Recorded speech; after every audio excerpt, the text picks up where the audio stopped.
Hello, everybody, and welcome to the Underground Network. We're broadcasting live from LA. It's a miracle that I'm sitting here talking to you, almost running out of breath to be able to be here on time, and I didn't quite make it today. So anyway, I will be going directly to today's subject, which is I'm going to be focusing on the article written by the Greece's finance minister Yanis Varoufakis. It was published in the World Economic Forum website, and it's called A Blueprint for Greece's Recovery. Again, this is Mr. Yanis Varoufakis's blueprint for Greece's recovery. So I am no economist, I am no analyst, but even after some time of a little bit of experience of reading and filtering, I'm just gonna go ahead and read the whole thing and give you my own feedback. I think we are we're going through times that need a lot of clarity, and not that I pretend that I do have the clarity. I do definitely know that I can spot some weird things being written or being told to the public, to the Greek people, and by the media, by people serving interests. And this blueprint for Greece's recovery by Mr. Varoufakis is actually interesting for different reasons, but at many levels, it's actually pretty interesting. And I'll go right to it. I mean, not right to it. I just want to say that, just going through Twitter and just hashtagging Greece, which is what I usually do every other minute whether it's on my phone or my computer. It looks like another Eurogroup is happening this Friday. Yesterday we already heard about the differences between the IMF and the Eurogroup, or basically the European Commission, or basically the European side of the lenders, not the American side, because we know that the IMF, even though an international monetary fund, kind of is tied to American interests, while the Eurogroup and the European Commission is tied to German interests. So it looks like yesterday there was a non-paper that was leaked by the Greek government, leaked wherever, in the press, on Twitter. So basically the Greek government, in short, says that there are disagreements and contradictions between the IMF and the EU, and what are we to do? They create so many obstacles in those negotiations, and they say this is really difficult for us, because basically it just says that the IMF puts red lines in terms of reforms, pension and labor reforms, while it doesn't care about primary surplus. So basically the IMF wants deregulation in the labor market, deregulations, in order to be more competitive. This is the IMF's goal. And it doesn't. It talks about a debt write-off as well. I'll get to that in a minute. While the German-led European Union and European Commission and Eurogroup it says that the red lines of the European Commission are on the topic of primary surplus. That means more austerity. This is, of course, German-led policy, and it doesn't want to hear the cutting of the debt, and is looser on reforms, meaning it's looser in terms of labor, deregulation, and pensions. So basically, the Greek government is saying the IMF wants one thing, and the European Commission wants another thing, but both together basically go beyond our red lines. So we're not able to give anything to the Greek people who voted for us. So you make it really difficult for us. That's what they're basically saying. So this was the non-paper issued by the Greek government. Now, the IMF tells truth about the debt. Apparently, this was published. I don't know where. I just saw it on. Oh, it's in the Financial Times. The IMF says the Greek debt is not sustainable. So Paul Thompson of the IMF told the Eurogroup meeting last week that, according to the IMF's latest data analysis of Greece, the Greece is already running a primary deficit of 1.5%. 1.5% deficit. Of course, it never really ran a primary surplus. This used to be the old story of the success story of the previous government, but it was never the case. It was just some sort of accounting trick to make it look like Greece had a primary surplus. It never, ever had a primary surplus. But anyway, now the IMF is discovering that there is a primary deficit of 1.5%, and rather than the 3% surplus that was the target for this year. So Thompson threatened, and I'm reading verbatim, the IMF, that the IMF could pull out of the negotiations if the European lenders are unwilling to write off a significant part of the Greek debt. So the IMF is threatening the European lenders. Wow, why is that happening? Just to make the whole thing, the long story short, IMF has, through the IMF, we have some American interests in Europe, which would mean that there's sort of a fight between American interests and German interests right now, and Greece is in the middle. America wants to get into the European market even more because it's already in there. It's behind kind of everything, but anyway, it wants to get in there, and it wants to sort of take advantage of sort of like, keep the hegemony over Europe. And now Germany is sort of does not want to let that happen. Germany Germany itself is in a really bad position. It has a 1% growth this year, if that's called growth for such a big economy as Germany. Of course, it's nonsense. It's nothing to have 1% growth. So, but in order for Germany to survive, it needs to keep on borrowing at those really, really low costs it is borrowing, which mean it almost it enjoys negative interest rates, and Germany has more or less borrowing costs of about $1.5 trillion a year.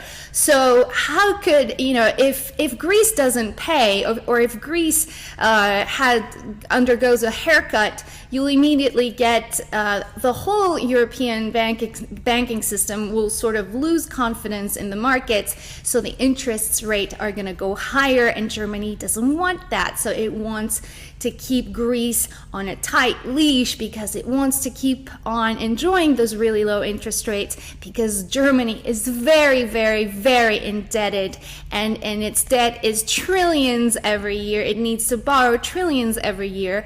Its debt to GDP is only it's the best in Europe, only 75% of GDP, but still in terms of the amount, it's a huge amount, and so is the amount for Italy and Spain and France. Sorry, and they all need their borrowing costs are going to skyrocket if Greece, if the markets lose confidence in more confidence in the euro. So now Germany doesn't want to let that happen, and that's the whole fight between the IMF and Germany. It's they're fighting over this. The U.S. of course will benefit if interest rates go up, because they will take advantage of this whole debt that Germany has, and with high interest rates, if interest rates jump higher, then the profits that can be made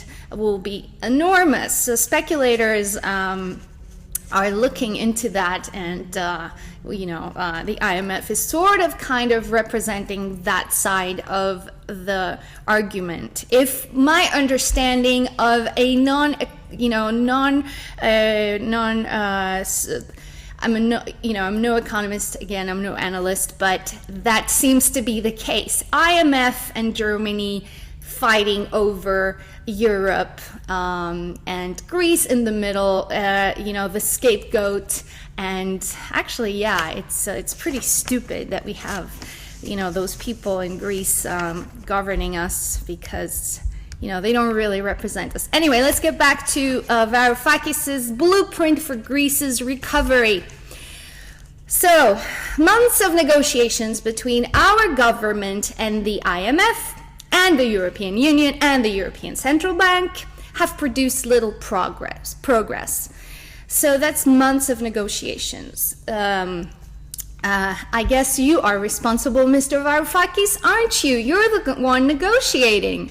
But anyway, that's good to realize that. One reason is that all sides are focusing too much on the strings to be attached on the next liquidity injection, and not enough on a vision of how Greece can recover and develop sustainably. Even you are actually implying that even you, because you're saying all sides, you are focusing on that, on how to get the next liquidity. Yes, you are focusing on the next liquidity because you want to be in the euro, and you have not discovered that not having your national sovereign currency will always make you focus on the next liquidity injection, which you yourself called it, and made a parallel as a metaphor, and you said that we're like drug addicts looking for more cash for our next dose. So anyway, it's good that you do some self introspection here. As for the other, people, the other sides focusing on the next, on the strings attached, it's pretty normal, isn't it? Everyone is looking for their own interests. This is what countries usually do. This is what institutions usually do, whether private or public. They're looking after their own interests. But I'm not sure if you, Mr. Varoufakis, are looking after Greece's interests. I am not sure you are really caring about your own interests. I mean, your country's interests, not your own. I don't know about your interests, and I don't care personally. I care about my country's interests. Anyway, going on. Sustainable recovery requires synergistic reforms. Blah, blah, blah, blah. I'm passing some of the things. So what he calls synergistic reforms, such as productive investment, credit provision. Oh, more credit? Okay. Innovation? Okay. Competition? What do you mean by competition? Make Greece more competitive? That means have slave wages? Just asking. Social security? Okay. Social security is, okay, we'll get back to that. Public administration. You mean public administration as in the people that are surrounding you in your ministry. The judiciary, the labor market. Do you mean deregulation? I mean, no. Okay, I'm not going to be harsh on you right now. You're just talking about synergistic reforms. Cultural production, and last but not least, democratic governance. Okay, last, you should have never put that last, and you should not call it democratic governance, because you should call it democracy. Governance is something impersonal that is coming from some supranational invisible governance. Has this idea that it's not a state. So clearly, you mentioned it last, you still say it's not the least, but you're talking about democratic governance. You should be talking about democracy. So why do you use the word governance here? Talk about democracy, talk about government, don't talk about governance. Anyway, going on in your blueprint for Greece. To restore investment and credit to levels consistent with economic escape, blah, blah, blah, a recovering Greece will require 2 new public institutions. So he announces, he thinks that 2 new public institutions should be created that would work side by side with the private sector and the European institutions. So we would create 2 public institutions to work for the private sector, not with, but anyway. The right word here would be for, Mr. Varoufakis. Where am I? Private sector and European institutions. So the 2 institutions that Mr. Varoufakis talks about is a development bank that harnesses public assets and a bad bank that enables the banking system to get out from under their non-performing blah, blah, blah. So he wants to create a development bank and a bad bank. Basically, should I cut the long story short? No, I will not, because it's important to read the literary, he has a big talent in writing. Mr. Varoufakis is very talented. So he now takes you into like a journey of imagination. So, but in short, and this is important, he wants to create 2 public institutions. One would be a development bank, basically whatever equity is made through the privatizations would be sort of invested in areas, blah, blah, blah. And then also the public public sector would benefit, but also the institutions and the private sector. So that's one thing. And the other thing is he talks about a bad bank. Now, we'll get to what a bad bank is. Basically, a bad bank is when you separate the bank, a bank that has a lot of non-performing loans, so it kind of separates them from the good side of the bank in a different balance sheets, and it sort of like helps the bank get back to lending and in the markets. So all the bad loans, though, all the non-performing loans that will go to this bad bank, what happens to them? So basically, usually it's the state who takes over those non-performing loans. The state taking over, we know what that has meant for Greece so far. It's the public who basically foots the bill.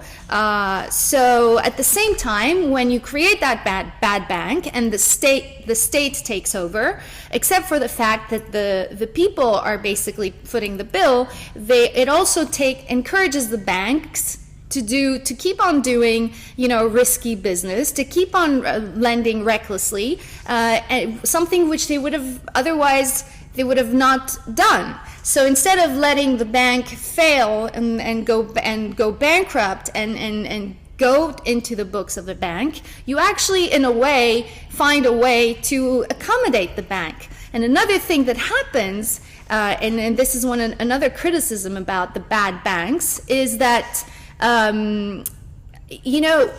once there's a non-performing loan, what happens is basically the bank will sue a company, usually small and medium company, will sue for bankruptcy immediately. So it will take over, it will take the small business and the small or medium business. It will just grab it. So by separating the bad bank and by putting all non-performing loans over there, you basically help out the bank. So this is happening. This is what's happening. So he wants to create that. He basically wants to hand more money to the banks in a different way, or basically he wants to forgive the banks for their reckless lending of the past. it's like a subsidy to corporate bankruptcy in a way. It's bad banks are a good way for banks to get away with everything they've done, and not only they're very, very happy because they can even take advantage of those bad loans and grab assets really easily and go after businesses that have non-performing loans in an easier way. So basically it becomes a subsidy for banks. That's what a bad bank is, a subsidy for banks on the expense of either the people who are footing the bill through through the state taking over, or on the expense of the people, or on the expense of small businesses. That's what Mr. Varoufakis probably, it sounds like, is willing to create. So after this development bank and after the creation of the bad bank, now he's taking us to a journey of imagination. So he says, imagine a development bank levering up collateral that comprises post-privatization equity retained by the state and other assets, for example, real estate, blah, blah, blah. Basically, he says, imagine if we could take all the equity from privatization, and if we could reinvest them, and if we can make them more valuable and collateralized by reforming their property rights. Now, I don't know what that means, but my common sense tells me that this is a suspicious word. He will reinvest all the money, all the equity coming from post-privatization equity. And by the way, it's post-privatization, so it means it's after we've given, the sum of after having put the money from privatization to the account in the Bank of Greece so that lenders can be paid. He's not talking about that money because that goes into the Bank of Greece. Now he's talking about the post-privatization equity. If there's some money left, that's what he means. So I don't know how much that would be, but anyway, he says let's take that money and let's invest it, but let's reform the property rights. That is suspicious because I don't know, because we know that so many things, everything is going to the privatization fund right now. Even our beaches, public spaces, parks, airports, ports, strategic places. So it's scary to hear the word reform the property rights. Which rights? Whose property is this? This is public property. So you're selling out and you want to make sure that the property rights are reformed so that you can collateralize and sort of reinvest that money, whatever money is left, because again, as I said, all the privatization money first goes into an account in the Bank of Greece to pay lenders.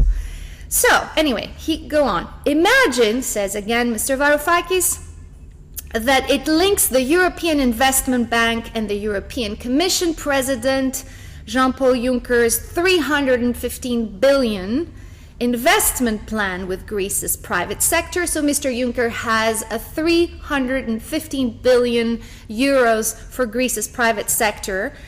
So imagine, he says, if that development bank in Greece is linked to Mr. Juncker's money, planned money for private sector in Greece. So instead of being, so he said, imagine if we add the money from the post-privatization with the 315 billion that Mr. Juncker will give us. Imagine, that's a lot of money. So he says maybe that can become, instead of a fire sale, sure, we know it's a fire sale. He says instead of being viewed as a fire sale to fill fiscal holes, privatization will be part of a grand public-private partnership for development. Grand public-private partnership for development. This is the classic vocabulary for basically to set that people use, economists use when they're clearly serving private interests and not public. It means, imagine if you have all these big companies, and then you go work for nothing. That's what it basically means. In the meantime, imagine if we've taken all of your public assets and and then you go and work for nothing.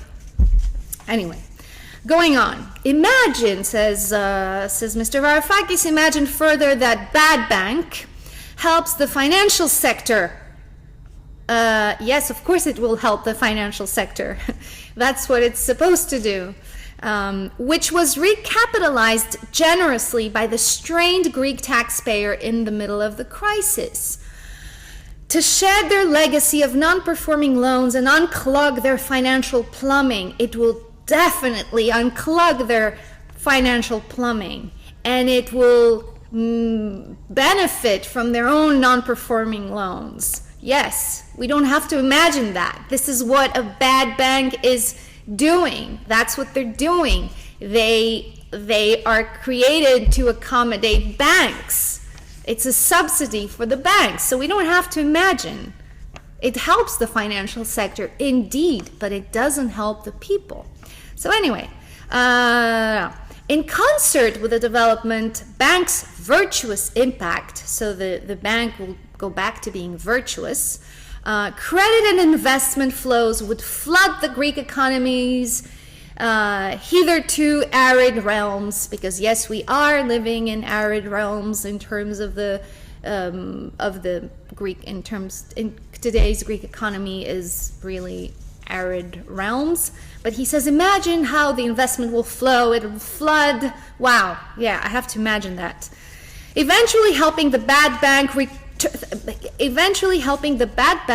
turn a profit and become good. Good for who is the question. The bad bank is going to become good for itself and for, of course, you won't let the bank fail. It's going to become a good bank for itself, for the financial system, not for the people. Anyway, finally, imagine the effect of all this on Greece's financial, fiscal, and social security ecosystem. Financial, fiscal, and social security ecosystem. Now, to include social security into financial and fiscal is tricky here, isn't it? Why do you create an ecosystem with things that are unrelated, should be unrelated? Or are you talking about an American model, Mr. Varoufakis, which I think this is what you're talking about? Financial, fiscal, what does it have to do with social security? What does it have to do with people having paid dues all their lives to have a to have a pension? So you want to include that into the financial system. Okay, I got it. So he says, with bank shares skyrocketing after they become good banks, their shares will skyrocket. Our state's losses from their recapitalization, we know that the banks have been recapitalized in Greece over and over again. So he says that, all the losses would be extinguished and blah, blah, blah, since the shares will skyrocket. So, and meanwhile, the development bank's dividends, that bank that will be created, would be channeled into the long-suffering pension funds. Really, you want to sell the entire public assets in order for people to get their pension funds back, the pension funds that were looted over and over again are still being looted, since anything remaining in their coffers is being transferred to pay lenders. Now you're telling us that we need to, create this development bank. We need to sell the entire country basically in order to go back and with dividends and blah blah blah, go back to have a healthy, to have a long-suffering pension fund, a healthy one?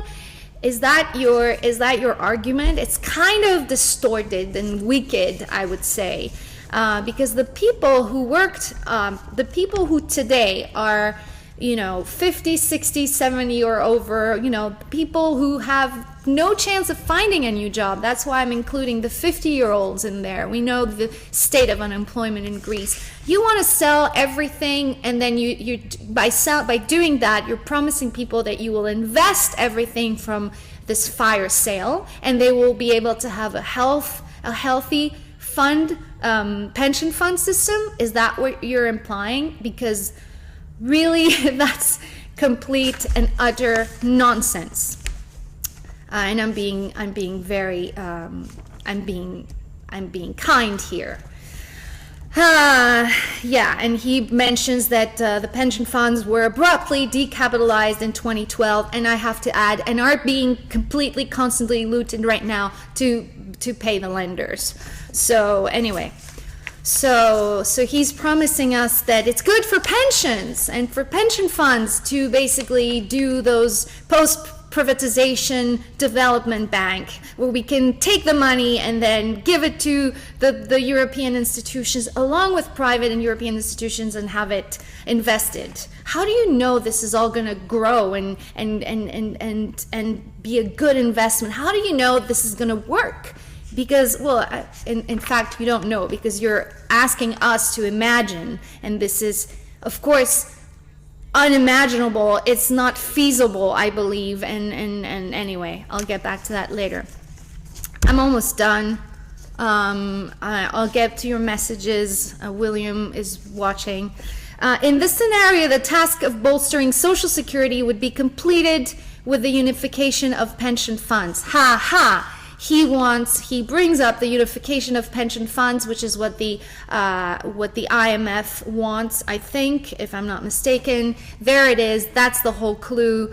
We know that there are different types of pensions right now in Greece, ranging from $200 and $250 to 1,000, 1,200, euros to 1,200 or 1,500 euros, or maybe even higher for just some categories. But so basically, by speaking of a unification of pension funds, what do you think a unified pension fund would mean? It would mean unified toward the lower end of the scale, not toward either the average or the higher range. So that is very alarming, and actually it's been kind of already agreed for by the previous government with the European lenders. There is a mention of one pension for everyone, and that was going to be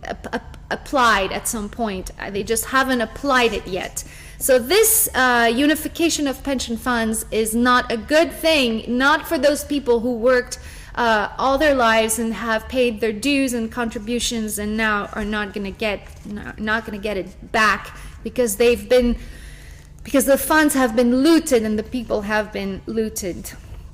So anyway, last couple of sentences. He says, one can easily imagine Greece recovering strongly as a result of this strategy. One can easily, I think you're the only one, Mr. Varoufakis, at least, no, you're not the only one, you and all the people who believe you, whatever. I cannot imagine Greece recovering strongly with all these, ifs and all these kind of steps that you're writing here. He says, and he's wondering, how could another Ponzi scheme be avoided? So he talks about basically the past. He says there were a lot of suspect procurement and profligacy, but this time he says it's different because we want to reform the social economy and the political system. You're talking about kickbacks and you're talking about immorality, which I agree, the entire system, the political system, today's political system sucks.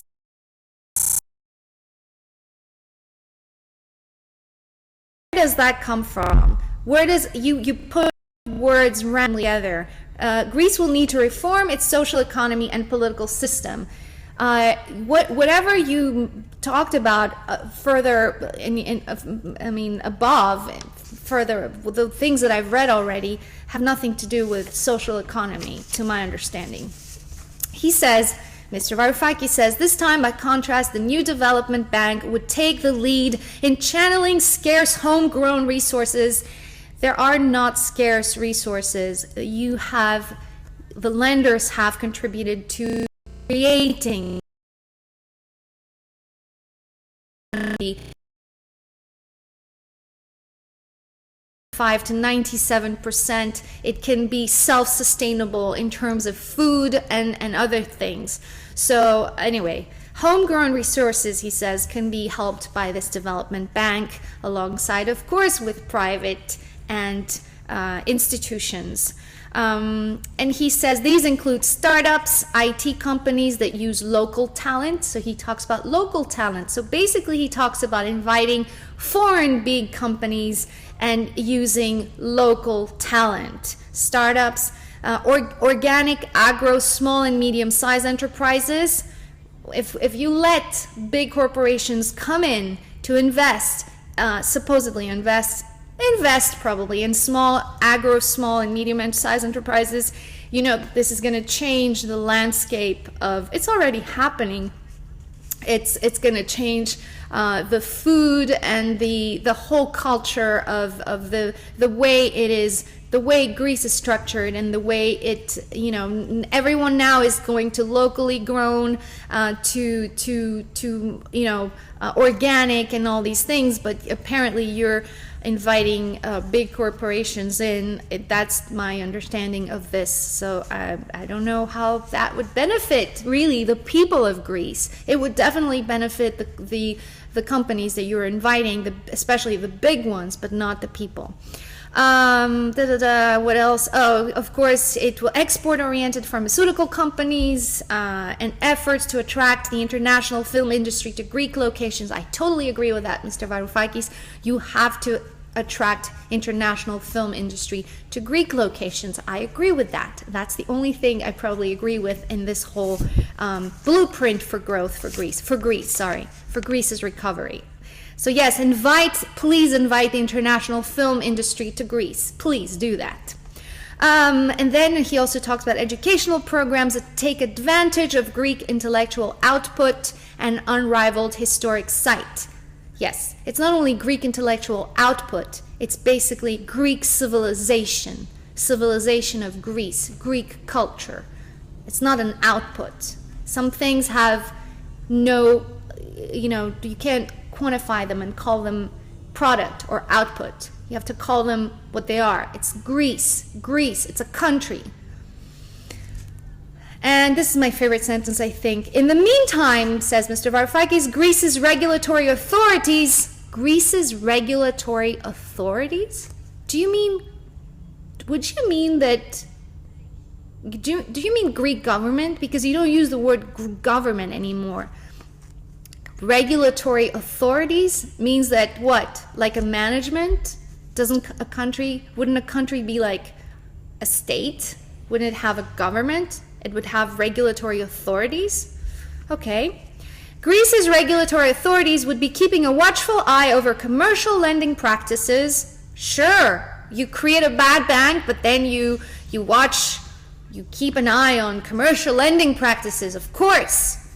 Who's commercial lending practices? Anyway, while a debt break would prevent our government from indulging in old bad habits, ensuring that our state will never slip again into primary deficits. Oh, you don't want deficits. Of course you don't want deficits, because you want to be in the euro. And when you're in the euro, you want surpluses. And when you have surpluses, it means take the money from the people and have surpluses. Just learn how money works, Mr. Varoufakis. Whenever you hear primary surplus, it's bad for the people. Whenever you hear primary surplus for government, it's bad for the people. Of course, you're in the euro. So you have no other alternative but to run primary surpluses at this point. But that's bad for you. Anyway, cartels, anti-competitive invoicing practices. Cartels, you're inviting big corporations in, just in the previous paragraph. You're talking about companies who will use local talent. Local talent. Instead of saying young Greeks, you could say young Greeks, but you have to say local talent. The people of Greece are called local talent. Okay. Or the Greek youth is called local talent. That's the new way of putting it. So, blah, blah, blah. We will never slip into primary deficits. Cartels, anti-competitive invoices, practices, senselessly closed professions.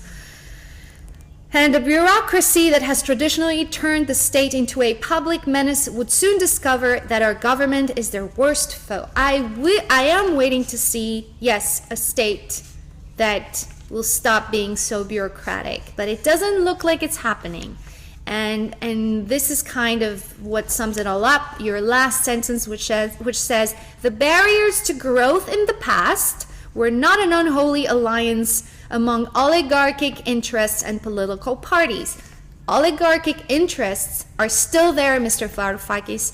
Nobody in your government is doing anything to change that. Actually, you're going on with the same practices. And political parties, as for political parties, you're a political party too, and you're in the current political system. You're keeping on with the tradition. We have eyes and see, and we have ears and hear and listen. There is absolutely no change in what you're doing. Scandalous procurement, clientelism. Don't talk about clientelism. Don't make me talk. You keep on the tradition, Mr. Varoufakis. Your government. I'm not talking about you personally. The permanently broken media. The media is more broken than ever, Mr. Varoufakis. There is no opposing voice. Not you, your party, your leftist party used to be an opposing voice to the previous government. There is no longer an opposing voice. So don't talk about broken media. You have not done anything in terms of the frequencies used by the media and the permits, the things that you were saying you were going to have you were going to make people pay. All these oligarchs hold all the media, and they still do, and they will keep on doing that. And you keep that. You still have that. You're in the same tradition, Mr. Varoufakis. Overly accommodating banks. You're going to overly accommodate banks once more. You're creating a bad bank. Good for you. Good for you, yes, and the banks. Weak tax authorities. Of course, you're going to create very strong tax authorities. I'm sure about that. Who are going to go after the people who are going to lose their house in no time. I'm sure you're going to create strong tax authorities, but not for the people who are real tax evaders, but for your average person who's lost his life and is about to lose anything that's left for him. That's what you're up to. And a weighed down, fearful judiciary. Not that the judiciary system is great in Greece, not at all, but your dreams of having the judiciary, your dreams and the lenders' dreams, the European and the Americans' dreams of turning the Greek judiciary into an Americanized private judiciary, is that what you're contemplating? Because, Mr. Varoufakis, because it looks like that's what you're contemplating to me. And then he goes, only the bright light of democratic transparency. Where the heck is the democratic transparency here? I don't know.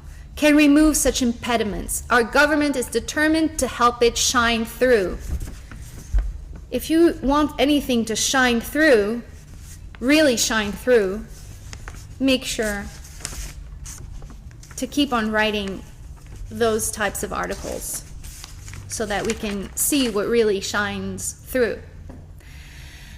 Okay, hello, William, finally. The banks created the money they lent to Greece out of blue sky. They simply pressed keys in their computer. Now they are after real assets. This is wrong. The banks should not be paid. I totally agree with you, William. We've said it over and over again. Mexico did this in 1862 and celebrates it every year. The celebration is called Cinco de Mayo. Yes, even though Mexico is in such a bad situation still today. William says, Mexico refused to repay loans they got from France and turned back the army France sent to collect the loan. This gave price to Mexico. They celebrate this every year on May 5th. I meant to say this gave pride. Yeah, this gave pride to Mexico. They celebrated on May 5th. Okay, I didn't know that Cinco de Mayo was related to this, that the fact that Mexico refused to repay loans they got from France with real assets. I didn't know that. I know that Mexico is kind of in a terrible situation for decades now, ever since really also even worse situation since NAFTA and all the treaties, the trade treaties, but I didn't know about Cinco de Mayo. What is really clear is that the new blueprint for Greece's recovery, written by Mr. Varoufakis and published by the World Economic Forum, which basically gives no hope to the people. This is all directed toward lenders. This is directed to the IMF. I think this is also kind of directed to European, of course, to European lenders. But the whole blueprint is very much in line with more of IMF ideas and ideology and policies rather than austerity. So I think that's what clearly is stated in this whole article. Is basically Mr. Varoufakis tends to sort of how do you call that? He leans toward the IMF, toward the IMF side. I mean, this is not new, but it's clear through. When one reads this article, this is not an article directed to the people, of course. That's why it's published in the World Economic Forum, and it's published it's directed to Europe and to private interests and to bankers and all those people. So anyway, that was a long show. That's all I had to say. I mean, you don't need to be a specialist. You need to have common sense. But this looks really one day, every day. This looks worse and worse to me, and people are just not waking up to the fact. So anyway, thank you so much for watching, all of you. William, thank you for your messages and for your for all this new knowledge to me about Cinco de Mayo and why it is a celebration. Actually, yesterday was Cinco de Mayo. Now that I'm thinking about it, let's hope that Greece can create this new type of celebration in the future. But for now, it looks the people, they're probably not paying attention. Or they're just too tired. I don't know. Or some are paying attention, which is good, but most people don't pay attention. Anyway, I'll keep on doing what I'm doing every day, and maybe some people will be paying attention. My people watching me are kind of paying attention and getting great messages on a daily basis. Thank you for watching. Thank you for your messages, and I will see you tomorrow in Greek. Tomorrow and Friday, the show is going to be in Greek. Have a good night, everybody, and good night to you, William, and thank you for interacting. Bye-bye.